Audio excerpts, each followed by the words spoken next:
Bonjour à tous, bonjour les amis et bienvenue dans cette nouvelle vidéo. Je vais vous faire part d'une petite expérience que j'ai menée la semaine dernière avec des jeunes de Combani. Avant tout, je vais vous raconter les circonstances qui m'ont amené à réaliser cette petite expérience.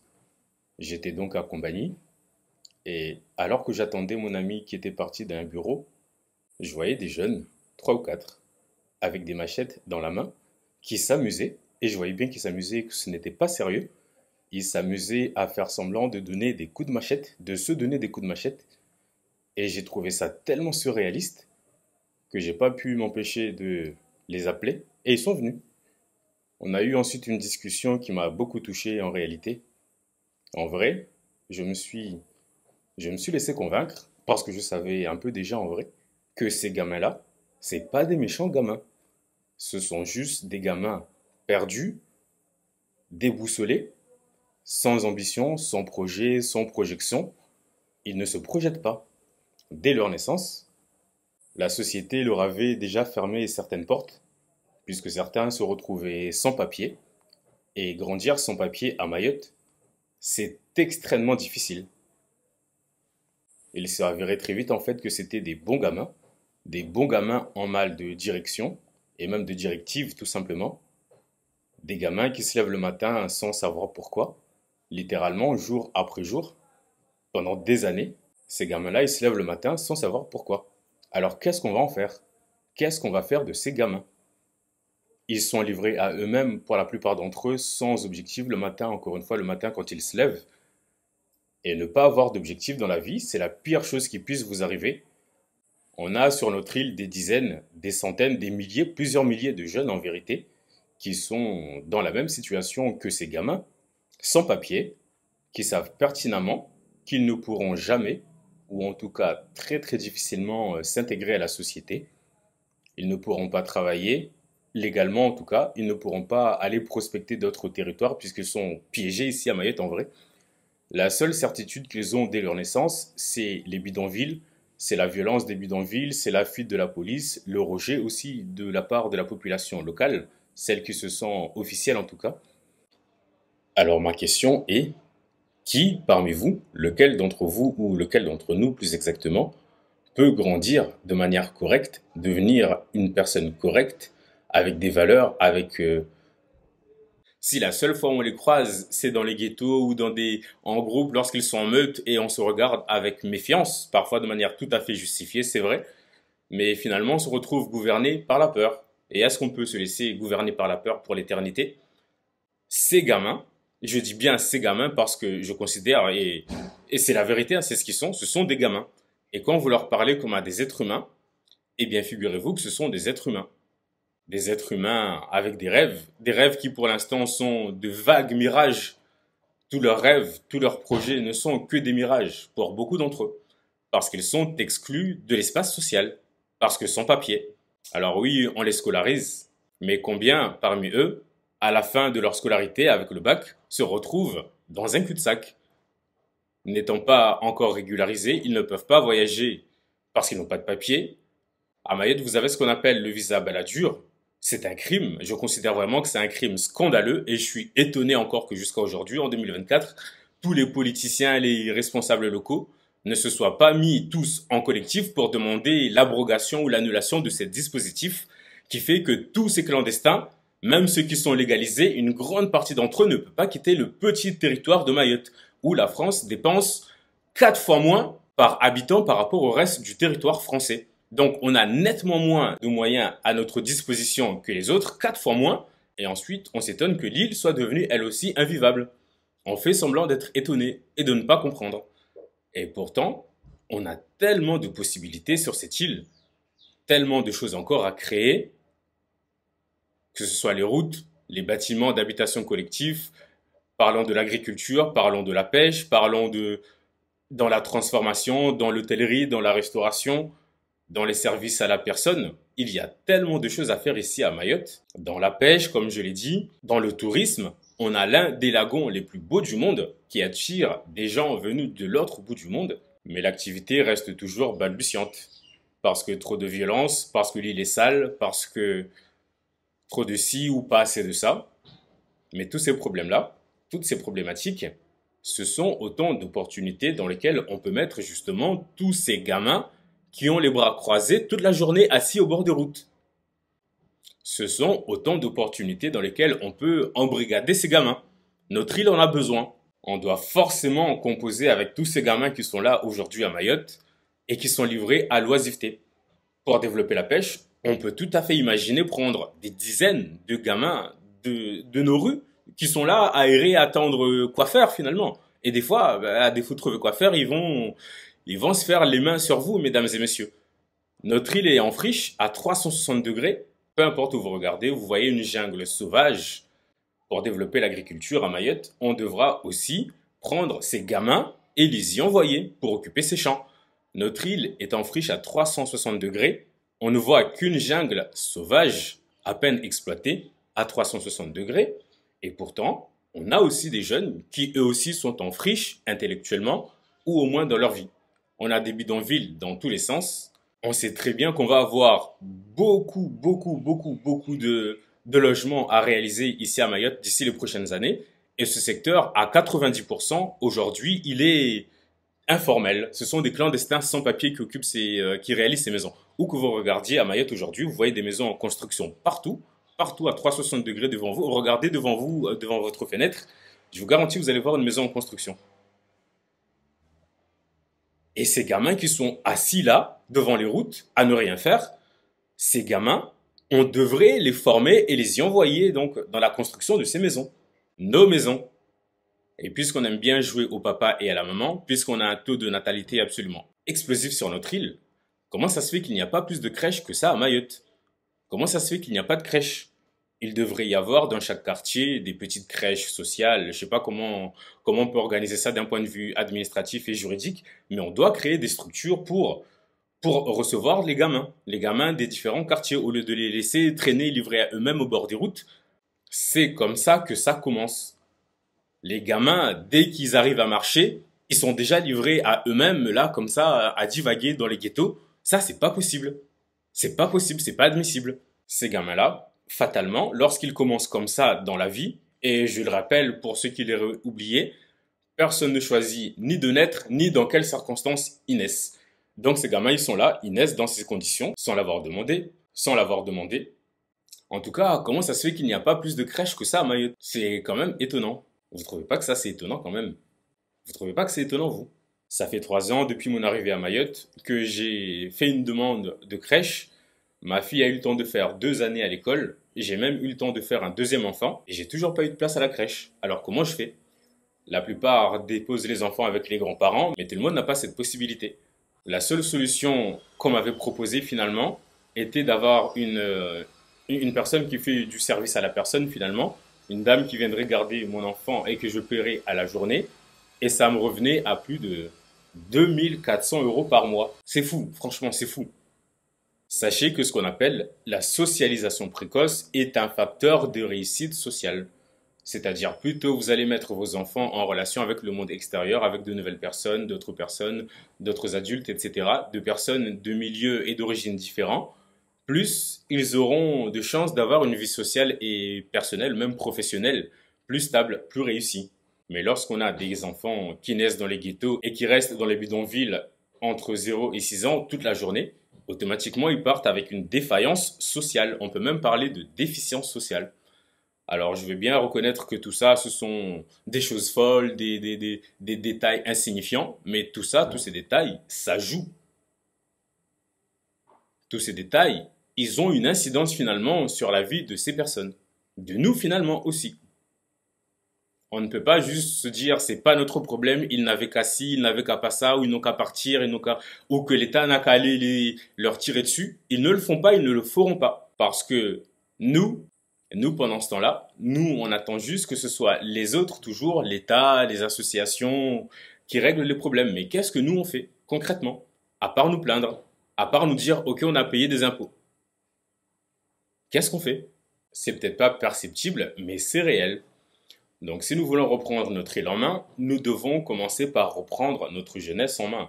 Ces gamins, on doit être plus proche d'eux. On doit aussi leur servir d'exemple. Ces gamins qui vivent dans les ghettos, les seuls adultes à qui ils ont affaire, ce sont des adultes défaillants, souvent leurs parents, ou le père qui a carrément disparu, carrément. Tiens donc. Donc ils se retrouvent sans réel modèle, sans possibilité de se projeter. Ils vivent dans la survie finalement pour l'éternité. Ça, ce sont les seules références qu'ils ont. Ces gamins-là, ils n'ont aucune ambition, aucune possibilité de se projeter. Ils sont dans la survie. Et cet exemple-là, donc, de leurs parents, souvent mères célibataires, mères seules, ce sont les seuls modèles auxquels peuvent se référer ces gamins. C'est-à-dire une vie de débrouille, une vie de misère, de difficulté, de fuite de la police. Vous voyez, automatiquement, quand vous vivez comme ça pendant des années, automatiquement, quand ça c'est votre vie pendant des années, automatiquement, vous allez devenir votre milieu social. En tant qu'être humain, nous sommes avant tout le produit de notre milieu social. Il est extrêmement difficile de changer ou de s'extraire de son milieu social. Alors oui, il y en a qui y arrivent, ok, mais ça, ce sont des exceptions. L'écrasante majorité devient habitée finalement par son milieu social. Si votre milieu social, c'est les bangas, les ghettos, les taudis, tout ça, vous voyez ce milieu-là, automatiquement, vous devenez ça. Et automatiquement, vous devenez ça. Et cette situation-là, c'est la vie de plusieurs centaines, plusieurs milliers, plusieurs dizaines de milliers de personnes. Alors, qu'est-ce qu'on fait? Et des enfants le plus souvent. Fatalement, donc, ces gamins sombrent dans une forme de rébellion sans réellement avoir de revendications claires et nettement établies. Quand vous leur posez la question de pourquoi vous faites ce que vous faites, ils sont incapables de vous le dire. Ils ont un mal-être profond qu'ils n'arrivent pas à extérioriser ni à gérer parce qu'on ne les y aide pas, il faut bien le dire aussi. Et ceux qui vont me mentionner, encore une fois, toutes ces associations bidons, j'ai même pas envie de parler de vous comme je l'ai déjà dit. Ce dont je vais parler, moi, c'est de nous autres, nous les citoyens de la vie de tous les jours, qu'est-ce que nous pouvons faire?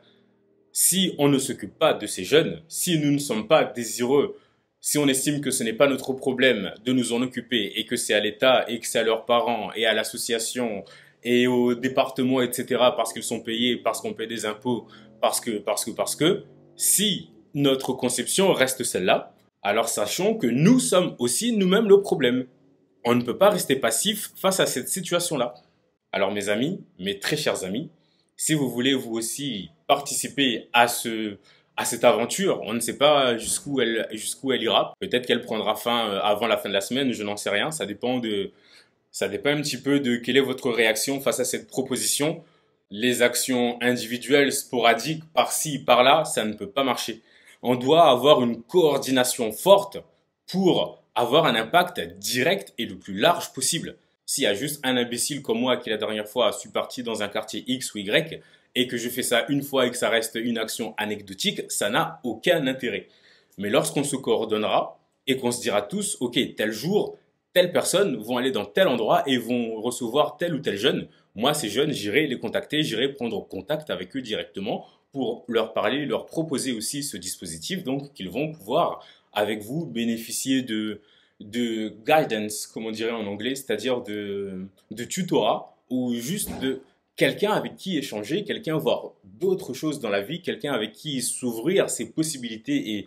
Et vous voyez, ces jeunes, ils ont besoin de direction. J'insiste là-dessus, ces jeunes, ils ont besoin de direction. Et cette direction, il n'y a que vous et moi qui pourrons la leur donner. Il n'y a que vous et moi. Il n'y a que vous et moi. Mes amis, je vais utiliser un gros mot, mais si nous voulons sauver notre île, notre belle île au parfum, si nous voulons sauver notre île, nous devons nous impliquer, les amis. Si vous voulez sauver Mayotte, si nous voulons sauver Mayotte, mes amis, nous devons prioritairement d'abord chercher à sauver ces gamins. À cause du climat explosif, tendu, stressant, oppressant même, qui est causé par les actes produits par ces gamins, tant qu'on n'aura pas résolu cette problématique, tout le reste ne marchera jamais. Tout le reste, c'est une perte de temps. Tout le reste, qu'on parle d'aéroport, d'embouteillage, d'agriculture, de pêche, vous voyez, tout ça ne sert à rien tant que notre île n'est pas vivable, tant que le climat explosif actuellement présent sur notre île ne disparaît pas. Tout le reste, en vrai, ne sert à rien. Tout le reste ne sert à rien. Toute solution qui demande à ce qu'on aille les attraper et les mettre en prison ou les expulser, Sachez que vous êtes encore plus naïf que ce que je viens de proposer là. Vous êtes infiniment plus naïf que moi. Vous êtes même totalement à côté de la plaque. La France, pays des droits de l'homme, ne va pas salir son image internationale. Son image, certes hypocrite, je vous l'accorde sans débat, mais la France n'ira pas salir cette image qu'elle essaye de se donner pour les bien-être des Mahorais. Si vous croyez que la France va s'amuser à les buter, vos propres gamins leur tirer dessus, pour que vous puissiez baiser encore plus tranquillement et vous multiplier encore une fois et que dans 10 ans, on se retrouve dans la même situation, si c'est ce que vous croyez, c'est que vous n'êtes même pas des naïfs, vous êtes des imbéciles. Vous êtes carrément des imbéciles. La France ne fera jamais ça. Pas plus que la France ne va les attraper pour les expédier vers un pays fantasmé que vous considérez être le leur, c'est-à-dire en jouant les Comores ou je ne sais où. Ça n'arrivera pas. Ça n'arrivera pas. Vous voyez, de tous les crimes que la Russie est accusée d'avoir commis en Ukraine, là, dans sa guerre actuelle, il n'y a eu qu'un seul motif qui lui a causé d'être poursuivi devant la Cour pénale internationale. Actuellement, Poutine est attaqué devant la Cour pénale internationale pour avoir attrapé des gamins en Ukraine et exporté de force vers la Russie par sécurité avant d'aller bombarder certaines régions. Vous voyez cette action-là d'avoir déplacé de force ces habitants-là, c'est le motif qui a justifié, parmi tous les crimes ou toutes les choses qui ont eu lieu en Ukraine, c'est ce qui a causé à la Russie d'être attaquée devant la Cour pénale internationale aujourd'hui. Et vous pensez que la France va faire ça, par dizaines de milliers en plus, pour qu'enfin les Mahorais puissent retrouver leur tranquillité. Il y a vraiment des imbéciles là qui sont en train de m'écouter et qui pensent ça. Est-ce que vous êtes des idiots? Ça fait 40 ans qu'on vous a montré que ça ne va pas se faire. Jusqu'à quand vous allez accepter qu'on vous mente, qu'on nous prenne pour des imbéciles? Ou peut-être que c'est nous-mêmes qui nous mentons à nous-mêmes et qui sommes les imbéciles peut-être. Je ne sais pas. Je ne sais pas. Vraiment, vous êtes totalement à côté de la plaque. La France ne salira pas son image du pays des droits de l'homme, pays des libertés, pays des lumières, etc., etc. Vous pensez vraiment que la France va envoyer l'armée ou la police pour aller tirer sur vos propres gamins? Vous croyez ça? Et qu'on va leur tirer dessus, on va les buter, vos propres enfants en plus, nos propres enfants. Si nous mettons, mesdames et messieurs, notre salut uniquement là-dessus, eh bien nous sommes foutus. Nous sommes totalement foutus. La seule solution, les amis, c'est de leur donner une vie. C'est de leur donner une vie. Demain, dès qu'ils auront quelque chose à perdre aussi, vous allez les voir tous arrêter de se comporter comme ils se comportent. Aujourd'hui, la vérité est que ces gamins-là aussi, ils n'ont pas peur de l'autorité parce que même si, dans les pires des cas, on les arrête et qu'on les met en prison, la prison n'est pas pire que leur vie quotidienne déjà aujourd'hui. Alors la question est, comment ça se fait effectivement que la France, 5e pays ou 10e pays, j'en sais rien, le plus puissant du monde, qui fait la bagarre à des pays colossaux tels que la Libye et les réduire en miettes, et qui aujourd'hui veut aller faire la bagarre avec Poutine, la grande Russie, et cette même France-là, aussi puissante ou qui se montre aussi puissante sur la scène mondiale, se retrouve totalement démunie, incapable de sécuriser un petit territoire de 374 km². Comment c'est possible? Plus j'analyse les choses et plus je me dis que ce qui se passe ici à Mayotte, ce n'est pas un accident, mais c'est quelque chose de voulu.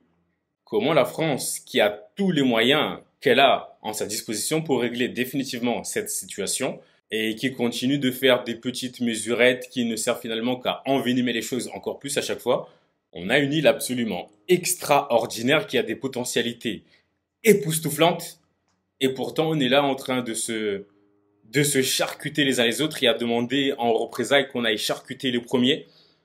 Mais jusqu'à quand et jusqu'où? Jusqu'à quand et jusqu'où? C'est réellement une question sérieuse qu'il faudrait qu'on réponde. Jusqu'à quand et jusqu'où? La France veut jouer aux droits de l'homiste, très bien. Moi, je suis un convaincu des causes des droits de l'homme, etc.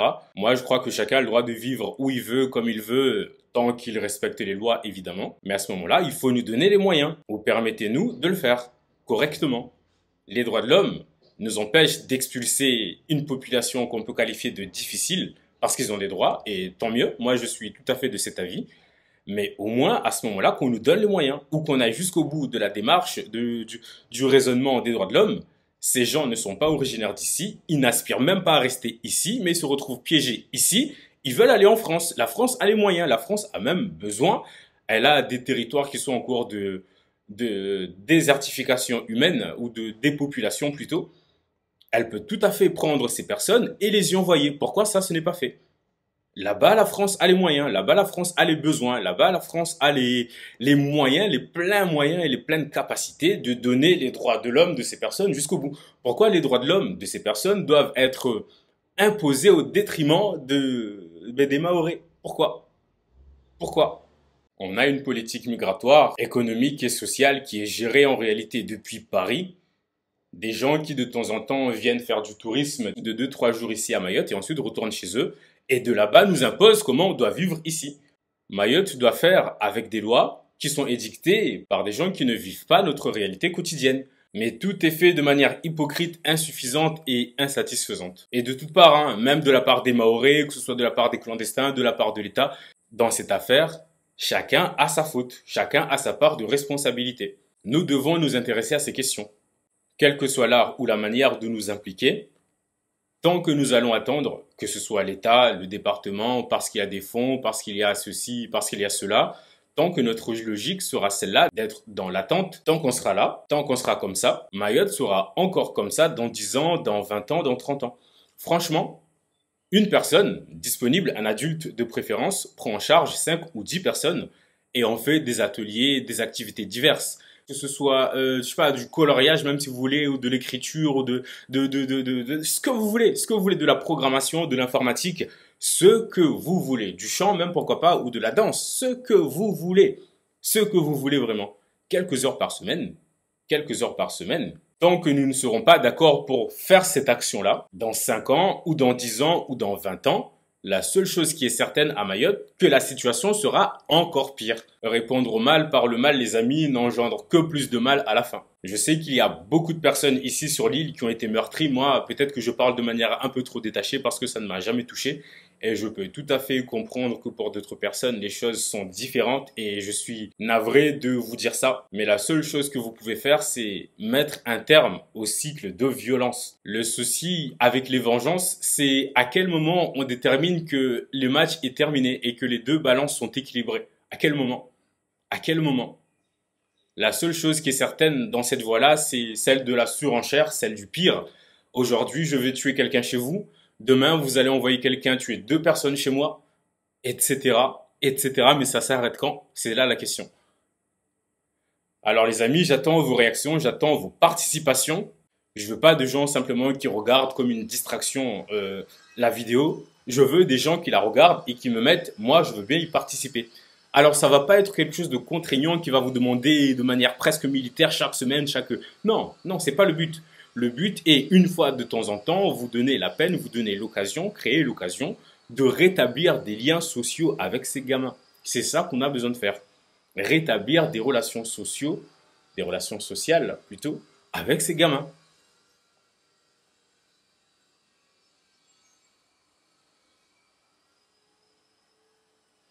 Alors les amis, j'attends vos candidatures par dizaines et par centaines. Si vous avez envie de participer, si vous avez envie de vous impliquer, c'est l'occasion. C'est l'occasion. Faisons en sorte que cette action-là soit celle qui fera la différence. Nous en avons les moyens. Tous les moyens sont là devant nous. On est disponible, on est fort, on est intelligent, on a les réseaux sociaux qui nous permettent de toucher tout le monde facilement. Et aujourd'hui, les réseaux sociaux, encore une fois, ils sont utilisés par des bouffons, pour faire des bouffonneries qui abrutissent toujours plus nos enfants. Et ensuite, tout le monde continue de faire comme si on ne comprend pas ce qui se passe. Mais ce qui se passe, c'est que nous ne sommes pas exemplaires.